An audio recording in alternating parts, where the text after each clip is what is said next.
Eu gostaria que você assimilasse comigo uma frase. Uma frase.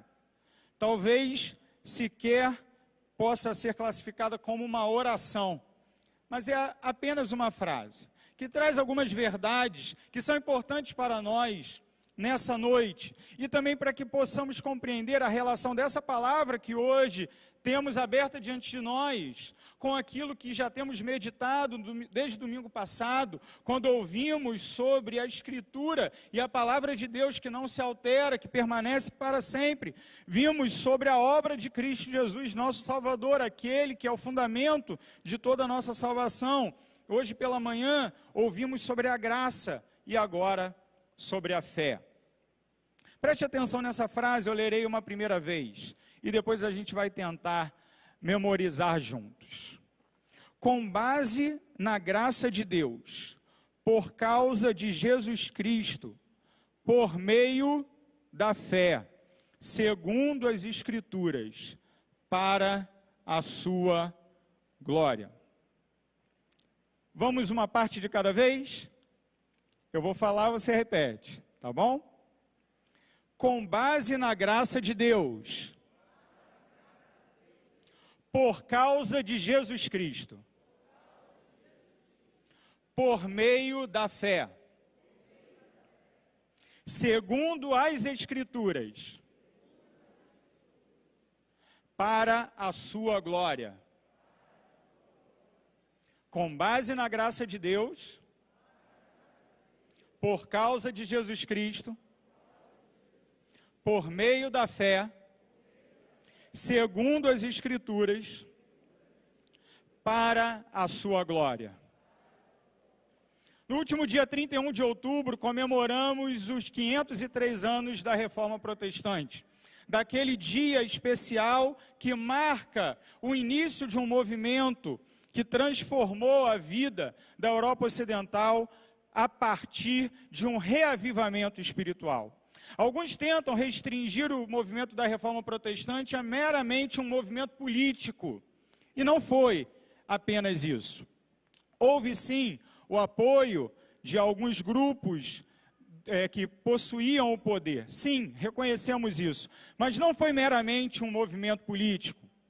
Outros tentam dizer que a Reforma Protestante é somente mais uma vertente da mudança cultural que a Europa estava experimentando na virada do século XV para o século XVI.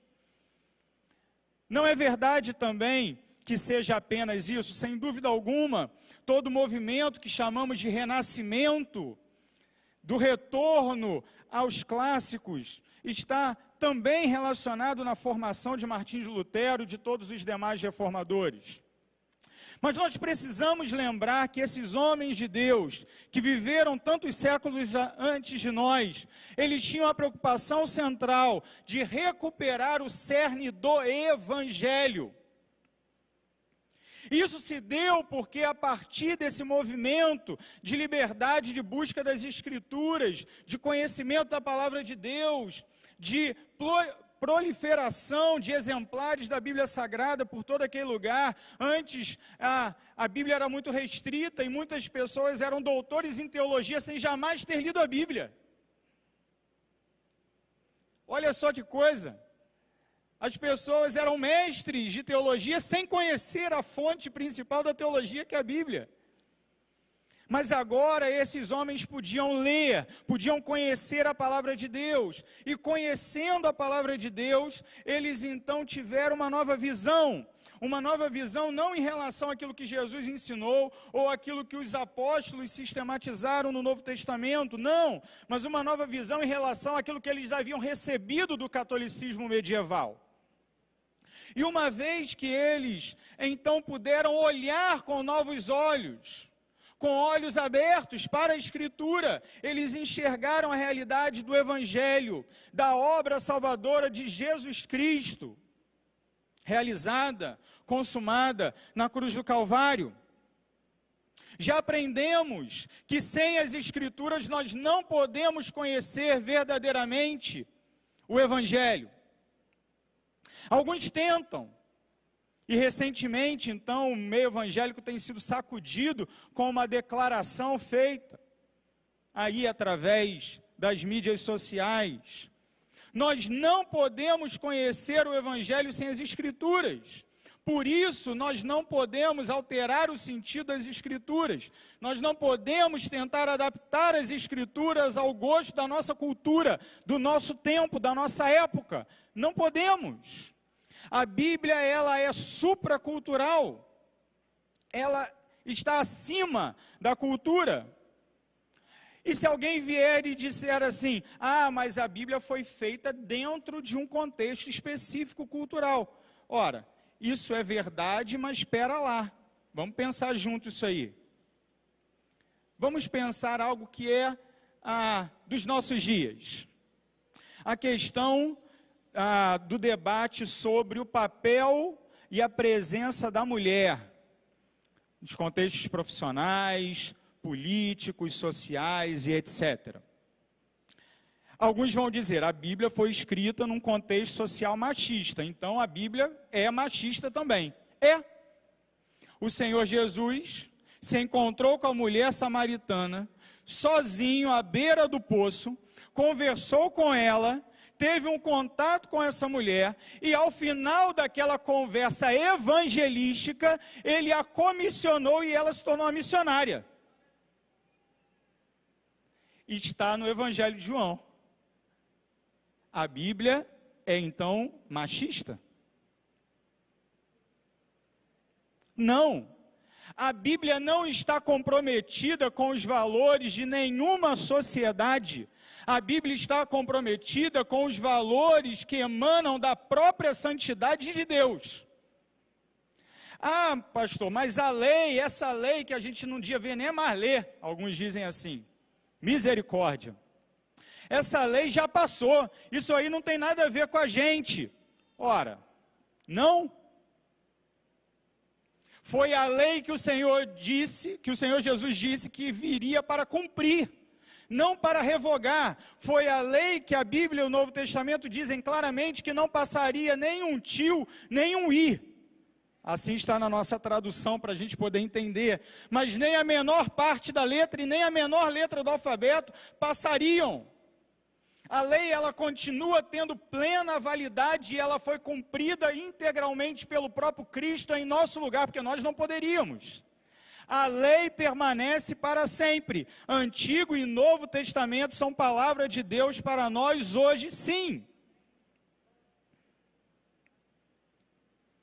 E aqui eu estou apenas recapitulando aquilo que o nosso pastor já nos ensinou no domingo passado pela manhã. Mas é fundamental que a gente vá do início, não é? Que a gente lembre todas as etapas. E a recapitulação, uma lei do ensino, o professor não aguenta.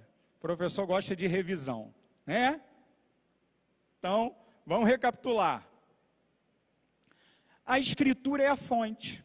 Se você pega a Bíblia e retalha ela segundo os teus desejos, o Cristo que você encontrará nesta Bíblia retalhada pela metade, adulterada, alterada, ou como alguns querem dizer, atualizada, não será o Cristo que salva.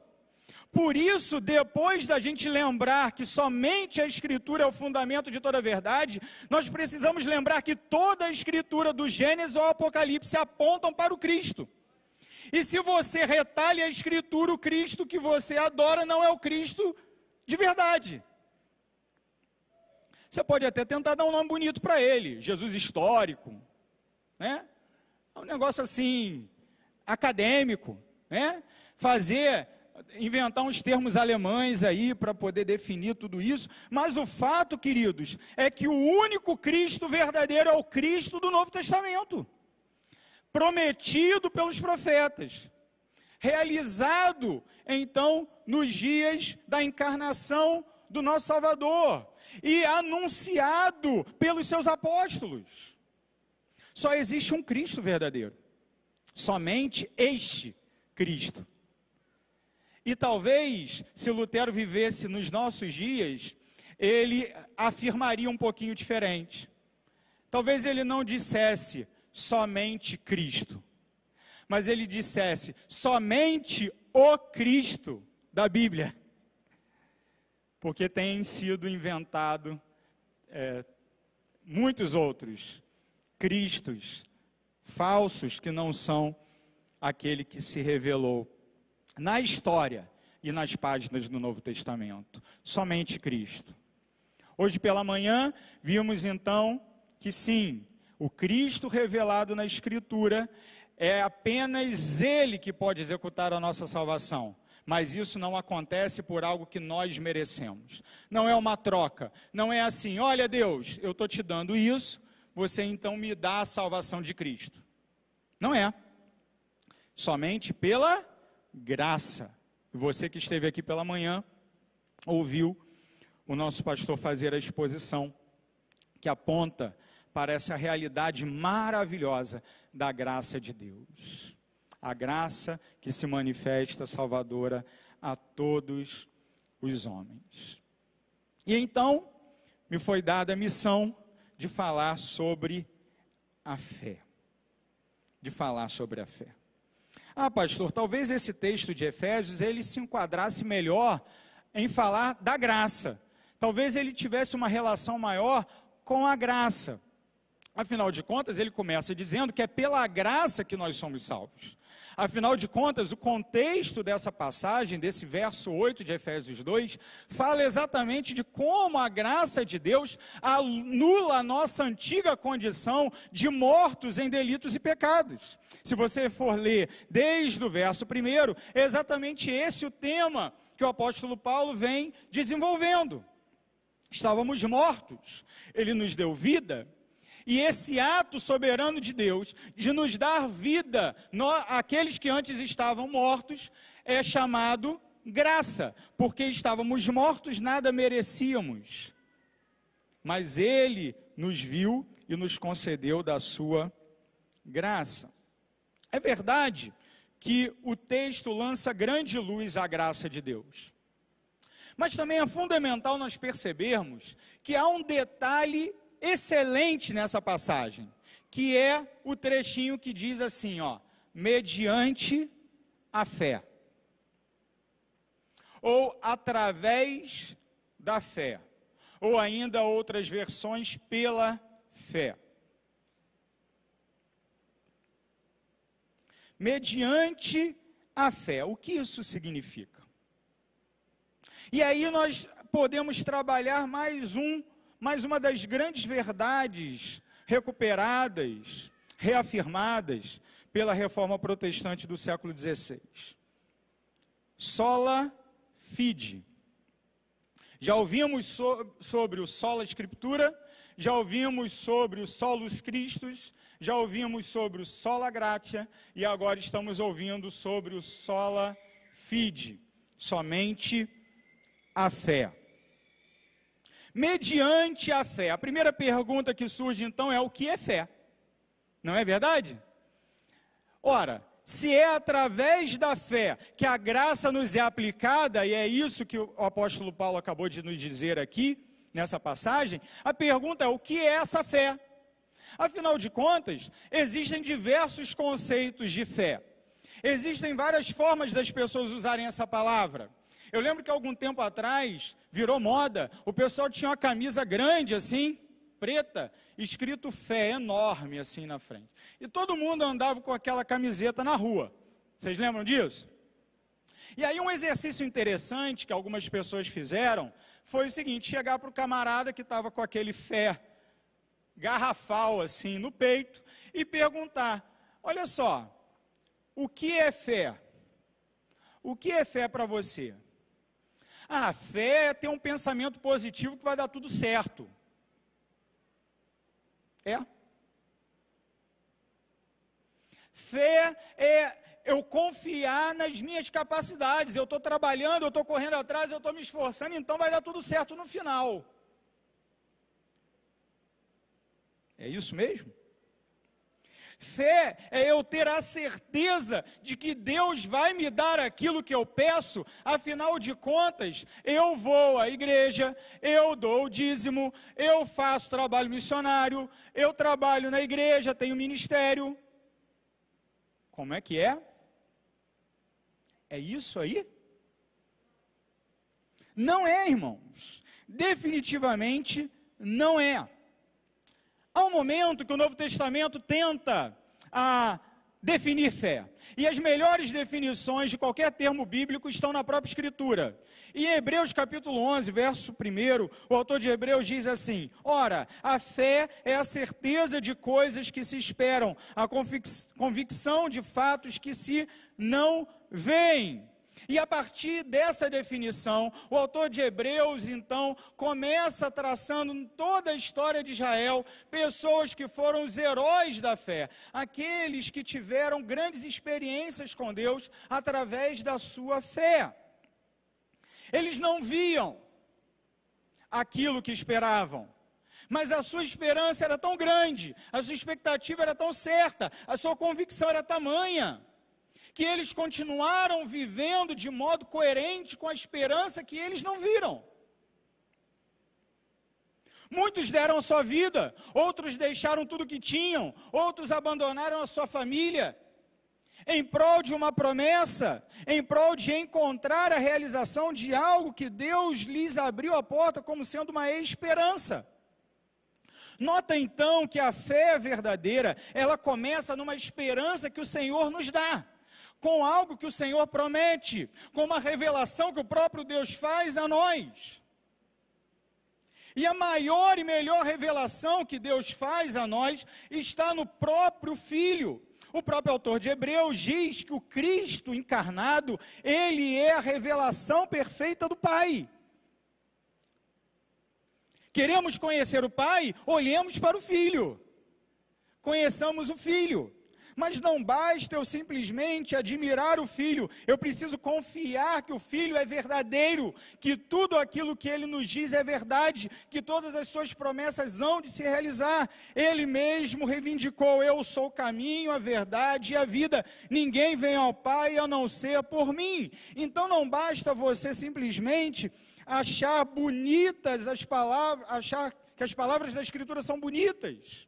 Não basta simplesmente você até acreditar que Jesus andou aqui nessa terra e ensinou muitas coisas legais, importantes, verdadeiras e boas. Não, é fundamental você compreender que o Cristo encarnado, Ele é a verdade, e toda a sua e a minha convicção devem estar firmadas nele. O Evangelho é uma pessoa. É a pessoa do Cristo encarnado, morto e ressuscitado. E esse Cristo, ele não deve ser apenas admirado, ainda que devamos sim admirá-lo. Ele não deve ser apenas estudado, ainda que devamos sim estudar a revelação sobre o Cristo nas Escrituras. O Cristo encarnado, morto e ressuscitado, ele deve ser acima de tudo crido.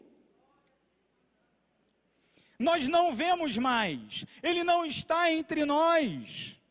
Muitos até hoje fazem questão de afirmar e defendem isso e atacam a nossa fé, dizendo que o Cristo jamais ressuscitou. Mas nós cremos que Ele ressuscitou, e porque Ele ressuscitou, nós também ressuscitaremos com Ele. O Cristo, que tendo ressuscitado, Ele foi levantado por Deus de volta ao céu. Ele também diz que um dia nós também seremos levados daqui por Ele para experimentar a vida eterna, o seu reinado. Fé é a esperança das coisas que não se veem, é o firme fundamento, a convicção dos fatos que se não veem. Quais exemplos de fé nós podemos encontrar nas Escrituras para que nós possamos, então, entender melhor como se dá essa dinâmica na nossa vida? Há vários, mas eu gostaria de destacar um. O exemplo de Abraão. O exemplo de Abraão. Abraão, que antes era Abrão, ele foi chamado da sua terra, da sua parentela, e o Senhor manda ele se deslocar para uma terra desconhecida. O texto do Gênesis diz: vá para uma terra que eu lhe mostrarei. Ele não conhecia ainda a terra, ele não sabia se a terra era boa ou ruim, ele não sabia quem ele encontraria na terra, ele não sabia o que lhe esperava ali, mas o Senhor mandou e ele obedeceu, e ele seguiu, e ele se encaminhou então para onde o Senhor lhe orientara. Num dado momento, na hora em que o Senhor reafirma a aliança que já havia feito com Abraão no capítulo 12, do versos 1 ao 3, chega no capítulo 15, essa aliança é reafirmada, e ao final desse momento em que Deus dá a promessa a Abraão mais uma vez, o texto de Moisés diz o seguinte: ele creu no Senhor, e isso lhe foi imputado para justiça.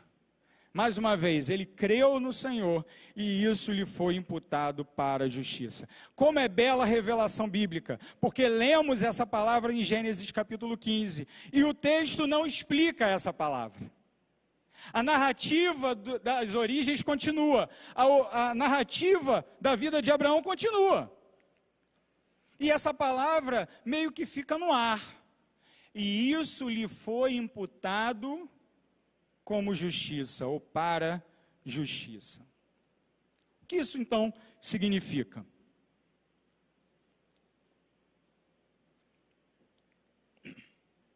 É claro que nós precisamos olhar o texto dentro do seu contexto. Mas como é bom ser um crente do Novo Testamento? Tinha crente no Antigo Testamento também? Tinha, tá, irmãos? Abraão é um grande exemplo. Mas como é bom ser um crente do Novo Testamento?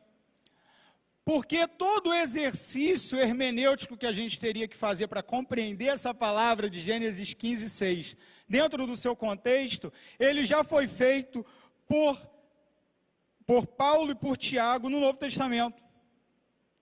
Paulo diz assim em Romanos 4, 3, pois que diz a Escritura? Abraão creu em Deus e isso lhe foi imputado para a justiça.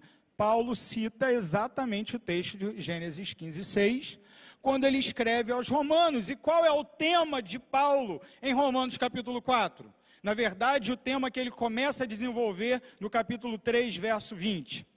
Ele diz que a justificação, ela é um ato da graça de Deus e que só pode ser recebida através da fé. E aí Paulo vai dizer assim para nós, sabe quem experimentou isso? Abraão. Sim, nessa hora em que Deus lhe entrega a promessa salvadora, mesmo sem nenhuma expectativa de que aquela promessa se concretizaria, mesmo sem nenhuma prova humanamente palpável de que isso ocorreria, de que a aliança seria cumprida, de que a promessa de Deus viria a termo, o que ocorre? Abraão creu no Senhor. E isso lhe foi imputado para justiça. E como Paulo interpreta isso, então ele diz, nessa hora em que Abraão creu, nessa hora em que ele confiou na promessa, nessa hora que ele confiou na salvação de Deus, ele foi justificado. Ele recebeu sobre ele a justiça que não era propriamente dele, mas de Deus. E que agora é aplicada sobre a sua vida. Abraão não era perfeito, todos nós sabemos muito bem disso. Ele, por 2 momentos, entrega sua esposa para o harém de outro homem. Ele, juntamente com a sua esposa, vendo que a promessa estava demorando muito, arruma uma gambiarra, aquela famosa gambiarra, jeitinho brasileiro, já tinha também lá em Canaã. Arrumaram o jeitinho brasileiro, e Abraão teve um filho com a escrava Agar, e através desse filho ele falou, agora eu ajudei Deus a cumprir a promessa. Não, meu filho, você não ajudou nada, você só arrumou problema. Tenta ajudar Deus não. Deus faz muito bem o seu próprio trabalho. E glória a Deus por isso, porque na verdade até mesmo no nosso ministério nós temos a consciência que Deus trabalha apesar de nós. Às vezes chega ao final de um culto, de um trabalho missionário, de uma aula da EBD, e a gente louva a Deus e agradece a Deus pela sua misericórdia. Fala, Deus, obrigado pela tua misericórdia, porque o Senhor agiu apesar de mim. Mas Abraão, ao invés de ver Deus agir apesar dele, o que ele fez? Ele tentou um monte de coisa, ele tentou dar o jeito dele. Ele se debateu feito peixe no anzol. Faltou a ele muitas vezes o reconhecimento do controle soberano de Deus sobre a sua vida. Mas o fato é que mesmo ele sendo um pecador como eu e você somos, mesmo nós continuando a cair e a tropeçar e a falhar, uma vez que nós de fato cremos e confiamos plenamente na promessa de Deus, isso nos é imputado por justiça.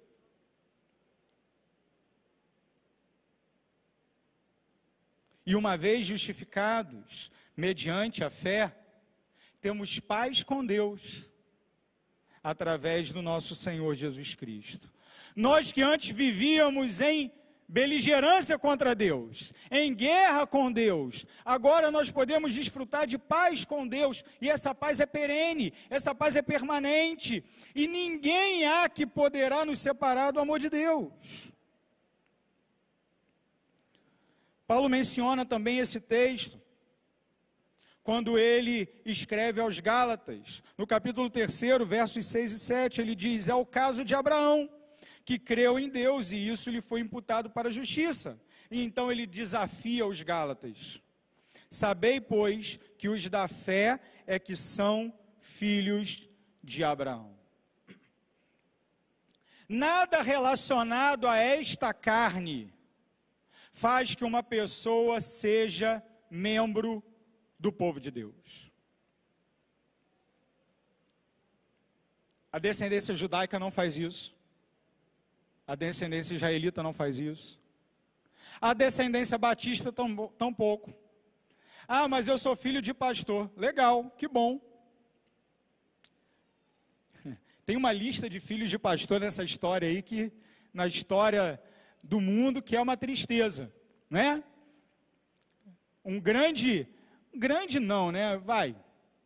Conhecido, célebre filósofo, chamado Nietzsche, foi aquele que disse que Deus está morto, Friedrich Nietzsche. Adivinha só o que ele era? Filho de pastor. Filho de pastor é uma complicação. Eu posso dizer daqui da frente isso aqui, porque eu sou filho e neto de pastores, né? Misericórdia. Houve um dia, queridos, que louvado seja Deus, a fé se tornou minha. A fé de meus pais se tornou minha. E não adianta nada a pessoa reivindicar da fé dos seus pais. Ah, mas o meu pai era crente, mas a minha mãe era crente. Que bom! Você então recebeu muito da pregação do Evangelho. O que você fez com isso, meu filho? O que você fez com isso? Se você jogou tudo fora, não adianta nada. Nada adianta. Então Paulo diz de forma muito clara para os Gálatas, aqueles que queriam transformar o cristianismo em mais uma seita do judaísmo, ele diz, sabei, pois, que os da fé é que são filhos de Abraão. Aqueles que têm a fé de Abraão são aqueles que podem ter comunhão com Deus através da fé. Também Tiago menciona, Gênesis 15:6, a experiência de fé de Abraão, dizendo assim, vês como a fé operava juntamente com as suas obras. Com efeito, foi pelas obras que a fé se consumou. E se cumpriu a escritura, a qual diz, ora, Abraão creu em Deus, e isso lhe foi imputado para a justiça, e foi chamado amigo de Deus. Aqui Tiago traz um outro aspecto da fé verdadeira e da fé salvadora que nós não podemos negligenciar. Esse segundo aspecto que Tiago traz, nos ensina que a fé verdadeira sempre produz transformação. Ah, eu creio, então vou ficar aqui parado. E o cara fica lá. Faz nada. Paralisou. Eu creio. Domingo eu bato ponto na PIB de Campo Grande. Eu apareço lá, dou tchauzinho para todo mundo, até vou arrumado, põe uma roupa bonita. Que legal. Isso não adianta de nada. A fé, quando é verdadeira, necessariamente produz transformação, produz obras. Precisamos então, queridos, olhar e compreender bem esta fé. Há um debate nesse texto, e eu não quero me aprofundar nele, mas eu quero apenas mencionar. Alguns, olhando para Efésios 2:8, questionam o seguinte: será então que esse texto nos ensina que a graça é a parte de Deus e a fé é a parte do homem? Será que é esse o ensino dessa passagem? E há então uma discussão, porque o texto ele nos diz não por duas vezes, né? Ainda no verso 8 ele diz, isso não vem de vós, e já no verso 9 ele diz, não vem de obras. Duas vezes, ele faz questão de dizer que essa graça mediante a fé não está relacionada com, em primeiro lugar, nós mesmos, em segundo lugar, as obras que praticamos. Percebemos isso de forma clara. Outros vão dizer, então, que a graça recebida mediante a fé, esse pacote completo, tudo isso é dom de Deus. Todo esse pacote é dom de Deus, né? E outros ainda vão dizer algo muito parecido, que basicamente é, a graça é dom de Deus, e a manifestação disso é que Ele nos capacita a crer pelo seu Espírito. Bom, realmente o debate é longo e envolve questões gramaticais do texto, da língua original, e eu não vou perturbá-los com isso agora. Mas basicamente o que nós podemos reconhecer aqui na passagem, pelo contexto, e você também consegue perceber isso na passagem se tiver uma leitura atenta, é que a passagem faz questão de dizer o tempo todo que a nossa parte no processo da salvação é entrar com o pecado. Ué, mas como assim, pastor? É isso que o texto está dizendo. A nossa parte em tudo que envolve o ato salvador de Deus, é ser o morto que precisa reviver. Em primeiro lugar, nós precisamos notar que há uma necessidade da fé. Qual é essa necessidade da fé? Nós somos apresentados à realidade que de um lado estávamos mortos em nossos delitos e pecados, e de outro lado Deus nos amou. Veja, por exemplo, verso 1 do capítulo 2.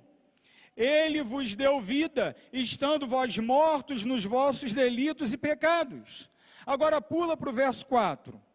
Mas Deus, sendo rico em misericórdia, por causa do grande amor com que nos amou, e estando nós mortos em nossos delitos, nos deu vida juntamente com Cristo. Existem duas realidades claras aqui na passagem, que mostra para cada um de nós por que precisamos crer em Jesus. Precisamos crer em Jesus, porque de um lado estamos mortos. Os nossos pecados fazem com que sejamos defuntos espirituais. E morto não faz nada que agrada a Deus. Morto não pode alcançar nenhum favor de Deus pelo seu próprio merecimento, porque ele está morto espiritualmente falando. Não há em nós, do ponto de vista natural, nenhuma vida espiritual. Nenhuma. Por isso necessitamos da fé. Precisamos, carecemos de crer em Jesus, porque através da fé receberemos os efeitos da sua graça. Precisamos crer, porque estávamos mortos em nossos delitos e pecados. Mas também precisamos crer, porque a obra salvadora de Jesus Cristo é a manifestação do amor de Deus. É muito interessante, porque o texto mais conhecido da Bíblia, muitas vezes ele é mal compreendido. O texto mais conhecido da Bíblia é João 3,16, não é isso? Deus amou o mundo de tal maneira que deu seu Filho unigênito, para que todo aquele que nele crê não pereça, mas tenha vida eterna. Legal, todo mundo conhece. Mas qual é a relação nesse versículo entre o amor de Deus e o ato de dar o seu Filho? Né? Interpretação de texto. Às vezes a gente não faz, né? A gente fica na leitura superficial.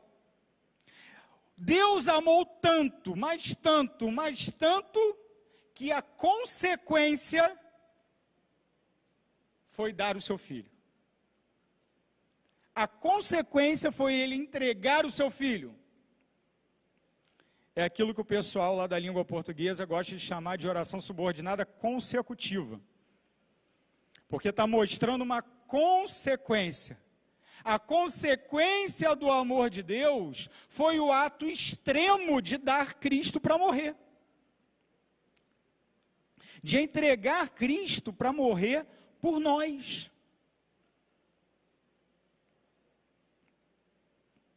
Precisamos compreender isso. Porque a fé é exatamente a resposta de um ato prévio de Deus. Primeiro Deus manifesta o seu amor. Primeiro Deus vem para nos buscar. Primeiro Cristo morre na cruz. Para que então nós, sendo apresentados a essa palavra, sejamos desafiados a crer nela de todo o nosso coração. E depositar toda a nossa confiança nessa realidade. De que Cristo levou sobre si na cruz do Calvário todas as nossas iniquidades, que o sacrifício que nos traz a paz estava sobre ele, que pelas suas pisaduras, suas chagas, nós fomos sarados. Precisamos crer, e ao crer, toda a nossa vida há de ser transformada. Nós que antes estávamos mortos, agora temos vida. Nós que antes éramos escravos de Satanás, agora temos liberdade. Nós que antes andávamos segundo o padrão desse mundo, que sempre traz mais sofrimento, dor, morte, agora podemos viver em triunfo. Somos mais que vencedores por meio de Cristo que nos amou. E tudo isso só pode ser apropriado pelo crente pela fé. Não há outro meio, não há outra forma. Não é a fé, mas as obras, porque nós não teríamos obras a apresentar para Deus. Não é a fé, mas a religião, porque a religião não consegue passar desse teto. Cristo quem vem para nos ligar consigo, é Ele quem nos alcança, é Ele quem nos busca, é Ele quem nos transforma, é Ele quem nos lava e nos apresenta puros ao Senhor, só Ele.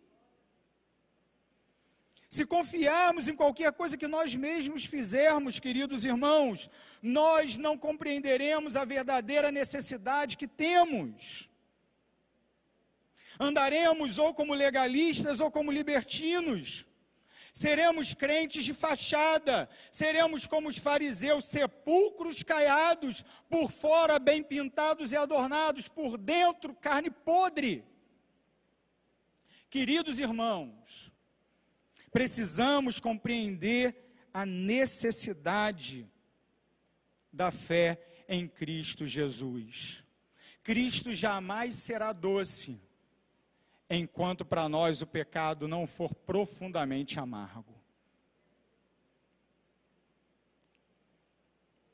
Enquanto para nós o nosso próprio pecado, não é o pecado do outro não, porque o pecado do outro é fácil a gente falar que está errado. Apontar o dedo, reconhecer o problema do outro é uma maravilha. Tem gente que tem milhões de seguidores na internet, só apontando o pecado de todo mundo, menos o da sua própria congregação e dele próprio. Aí é fácil, Angélica, ser profeta. Profeta que aponta o pecado de quem está lá fora. E que fala aqui, ó, a PIB de Campo Grande só tem gente perfeita. Aí é mole. Aí é molezinha.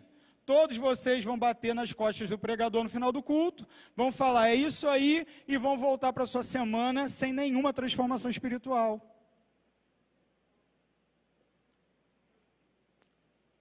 Misericórdia. É o que o pessoal está vendendo por aí como sendo evangelho. Cuidado, irmãos, cuidado. Cuidado. Nós estávamos mortos em nossos delitos e pecados, por isso precisamos reconhecer desesperadamente a nossa necessidade da salvação de Jesus Cristo. Ao ponto de dizer que não há outro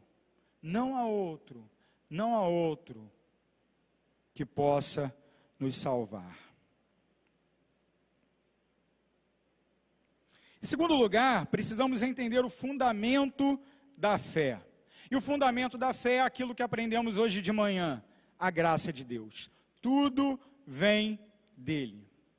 Nada de nós, tudo dele. Sobre isso, João Calvino comenta o seguinte.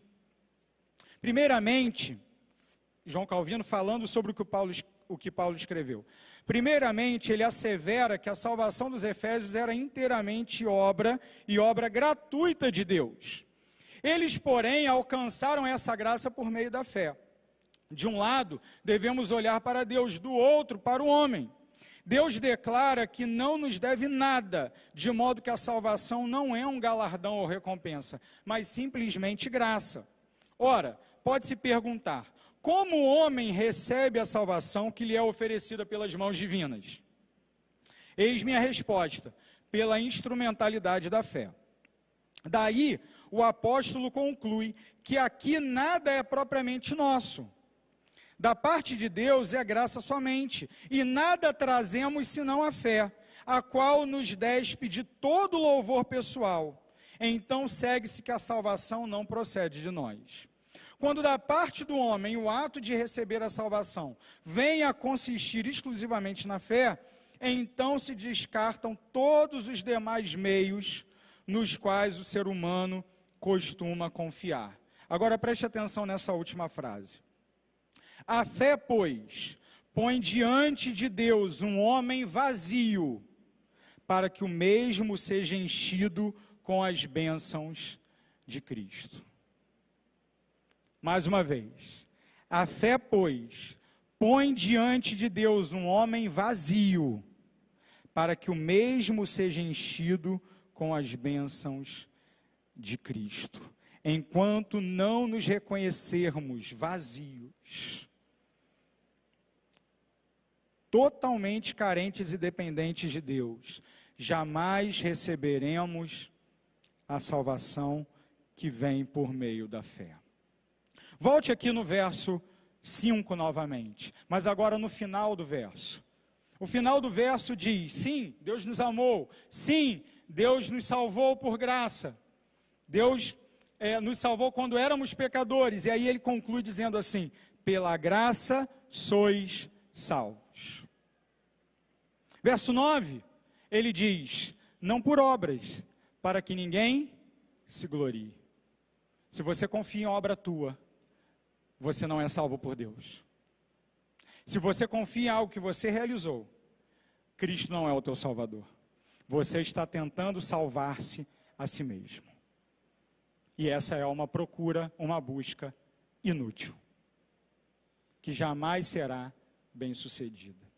Em terceiro e último lugar, o efeito da fé. Qual é o efeito da fé? Bom, relembramos aqui, de forma muito clara, que existem duas formas pelas quais a salvação não vem. Primeiro, naquilo que nós mesmos temos, naquilo que nós mesmos somos. O texto vai dizer de forma muito clara, isto não vem de vós.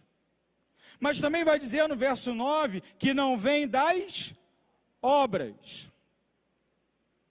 Ora, se não vem de nós e não vem nas obras, então quer dizer que o Evangelho é uma mensagem que nos deixa do mesmo jeito? Não.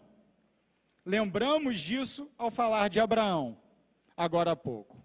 Abraão creu, isso lhe foi imputado por justiça, e o que ele fez? Ele prosseguiu firme nas promessas do Senhor. Firme naquilo que o Senhor havia determinado e revelado para ele. E nós, como devemos viver? O próprio texto nos diz. Volte seus olhos para o verso 10. Pois somos feitura dele, criados em Cristo Jesus. Vamos dar uma pausa aqui. Feitura de Deus, o autor da graça. Feitos nova criatura por Cristo Jesus, aquele que executa a nossa redenção, a nossa salvação. Tudo vem de Deus e é para Deus. É Ele quem realiza, é Ele quem faz, é Ele quem trabalha em nós. Tudo vem de Deus. A única parte que nós entramos é sermos pecadores que precisam desesperadamente da salvação. Mas existe uma consequência. E cuidado para não confundir consequência com condição. São coisas completamente diferentes. Consequência é uma coisa, condição é outra. Condição é algo que você precisa fazer para então, como resultado, obter outra. Consequência é algo que acontece com você e que produz então frutos na tua vida a partir desse ato.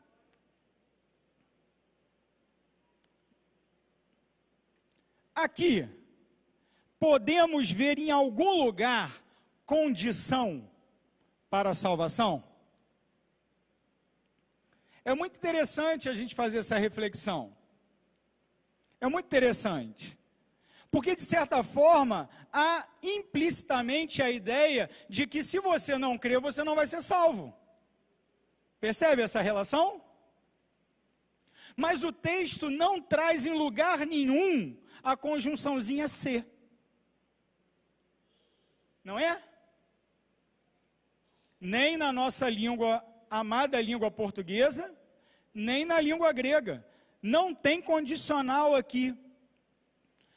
Ah, pastor, mas então não estou entendendo. Quer dizer que se o cara não crer, ele vai ser salvo também? Não, não é isso que eu estou dizendo.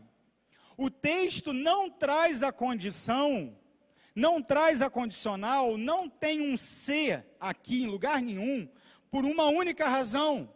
Porque a ênfase do apóstolo é o tempo todo em dizer, é Deus quem faz, inclusive é Ele quem planta a fé no teu coração. Cristo Jesus prometeu que nos daria e nos deixaria o Espírito Santo, e seria o Espírito Santo que nos convenceria do pecado, da justiça e do juízo. É Ele quem opera a fé em nós, é Ele quem planta a fé em nós. Então não há condicional, mas há consequência. Qual é a consequência clara no texto? Uma vez que vocês são salvos pela graça, receberam isso através da fé, agora vocês são nova criatura em Cristo Jesus, e a nova criatura em Cristo Jesus lança para fora todos os velhos hábitos, toda a velha forma de viver. Nós somos feitos nova criatura em Cristo Jesus com uma finalidade. Qual é a finalidade aí no texto? As boas obras. Somos feitura dele, criados em Cristo Jesus para as boas obras.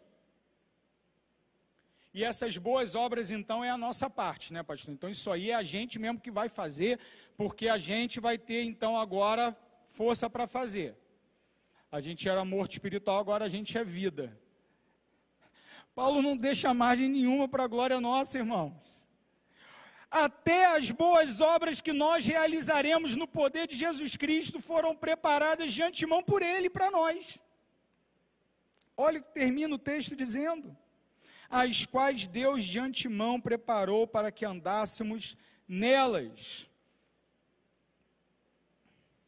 Sim, o efeito da fé são as boas obras. Aquele a quem Deus salva, Ele necessariamente santificará. A mesma graça que salva é a graça que santifica. Ah, pastor, mas eu só tenho derrota na minha vida espiritual. Um dia eu levantei a mão ao apelo, mas eu não consigo vencer o pecado, eu não consigo dar testemunho, eu não consigo servir, eu não consigo ser útil no reino, eu não consigo discernir a presença de Deus, eu não consigo orar.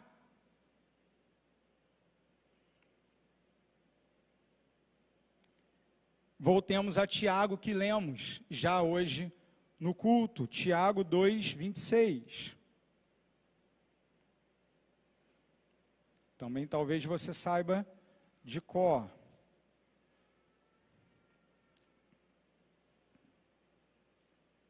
Porque assim como o corpo sem espírito é morto, assim também a fé sem obras é morta. Espera aí, deixa eu ver se eu entendi então. Quer dizer então que não basta levantar a mão no apelo? E aí me permita fazer um alerta. Não estou falando contra o apelo de forma alguma. A minha própria conversão se deu num dia em que o pastor fez o apelo. E eu ainda criança levantei minha mão e fui à frente. E lá na frente depois nós fomos para a salinha ali da igreja do lado do púlpito. E a tia Norminha reafirmou todas as palavras do Evangelho para as crianças que estavam ali. E ali naquele momento se deu o meu encontro com Deus. O meu verdadeiro encontro com Deus. Que dia maravilhoso. Você talvez tenha lembrança do teu também. Talvez você se lembre como aconteceu, onde aconteceu, quando aconteceu. Outros talvez tenham esquecido os detalhes, mas sabem que de fato aconteceu.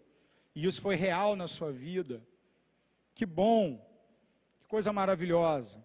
Mas eu quero te dizer que você simplesmente num momento de emocionalismo, ou no momento em que você estava passando por alguma dificuldade, e você achou então que ao levantar a mão, Deus teria a obrigação de te abençoar. E aí a pessoa que fez o apelo disse: agora você é meu irmão, agora você está andando com Deus. E você então desde daquele dia tem se enganado, porque você a partir daquele dia se tornou religioso, mas jamais se tornou de fato um discípulo de Jesus Cristo. Eu quero te dizer as palavras de Tiago. Porque assim como o corpo sem o espírito é morto, a fé sem obras é morta.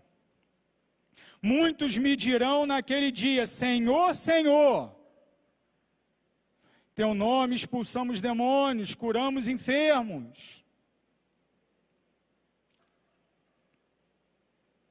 E ele dirá: apartai-vos de mim, malditos, porque nunca vos conheci. O Senhor Jesus deixa claro em dizer que nem todo aquele que me diz Senhor, Senhor, entrará no reino dos céus, mas apenas aquele que faz a vontade do meu Pai que está nos céus. A vontade do Pai de Jesus, a vontade da Trindade, desde a eternidade, é executar a redenção da humanidade. E os seus redimidos são aqueles que um dia creram, e porque creram verdadeiramente, são transformados de glória em glória, segundo a imagem de Jesus Cristo, pelo próprio Espírito de Deus. Se a sua fé, ela é morta, talvez você seja apenas um religioso. Talvez você seja apenas alguém que tem um hábito ligado à fé evangélica, mas você de fato jamais possuiu a fé evangélica. Não ouça do Senhor no último dia: apartai-vos de mim, malditos. Não ouça. Ouça do Senhor: servo bom e fiel, entra no gozo do teu Senhor.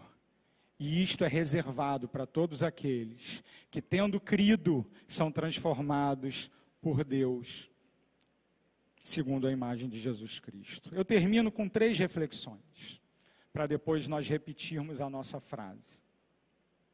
Primeira reflexão: tanto o legalismo quanto a libertinagem descartam a fé salvadora. Entenda isso. Se você confia nas tuas obras, na tua religiosidade, no teu dízimo, na tua carteirinha de membro da igreja, no teu cargo no departamento, você está numa gelada.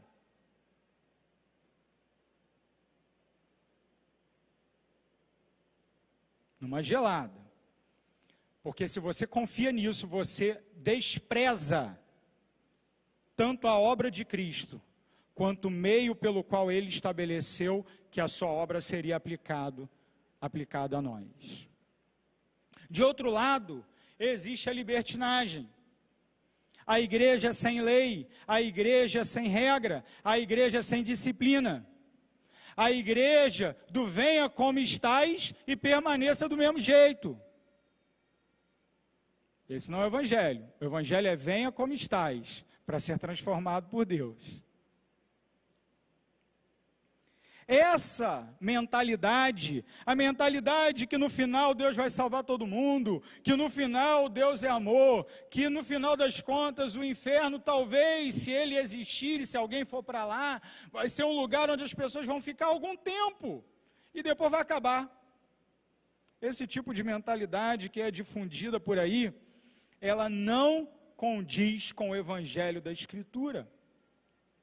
Tanto a libertinagem, liberou geral, vale tudo, quanto o legalismo, a religiosidade hipócrita, a fé daqueles que querem aparecer para os outros, todas essas balanças aí, esses pratos da balança, desequilibram a verdadeira mensagem do Evangelho, desprezam a fé salvadora. Segunda reflexão, se a minha fé reivindica algum mérito próprio, ela não é fé salvadora, não é fé genuína, você precisa se converter. Já ouvi gente dizendo assim, mas então ia ser muito fácil, pastor. Ora, o que a gente responde, né? Não é fácil, querido, ser crente. É impossível ser crente. Vou repetir. Se você é uma pessoa que ao ouvir a mensagem da graça, você pensa assim, então seria muito fácil ser crente, eu preciso te alertar. Não é fácil ser crente, é impossível ser crente. Alguém só é feito crente, só é feito salvo por uma obra soberana do Senhor. Então, se você despreza a mensagem da graça de Deus, dizendo que seria muito fácil, é porque você está confiando no seu próprio mérito. Terceira e última reflexão. A fé salvadora necessariamente produz transformação de vida. Nada está acontecendo na minha vida é cristã, é um marasmo. Talvez você jamais tenha se encontrado com o Senhor verdadeiramente. Faça uma reflexão, avalie a sua vida, avalie a sua caminhada.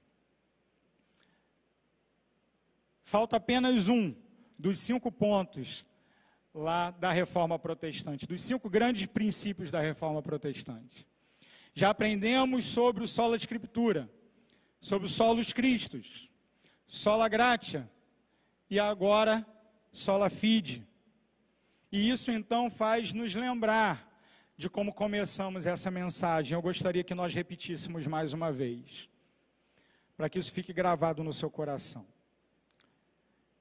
Eu vou falar e você repete, tá bom? Para assim a gente concluir. Com base na graça de Deus, por causa de Jesus Cristo, por meio da fé, segundo as Escrituras, para a sua glória. Você já entende o que significa ser salvo com base na graça de Deus. Você já entende o que significa ser salvo por causa da obra de Cristo. Você hoje aprendeu o que significa ser salvo por meio da fé. Você já aprendeu também que toda essa verdade está revelada nas Escrituras. Mas nunca deixe de se lembrar, e ainda vamos desenvolver isso no futuro, que isso só é possível porque Deus é zeloso pela sua glória. O verdadeiro evangelho é para a glória de Deus. Por isso estamos falando disso no mês da adoração. Porque tudo culmina na adoração. Tudo é por Ele, dele e para Ele. A Ele seja a glória eternamente. Amém.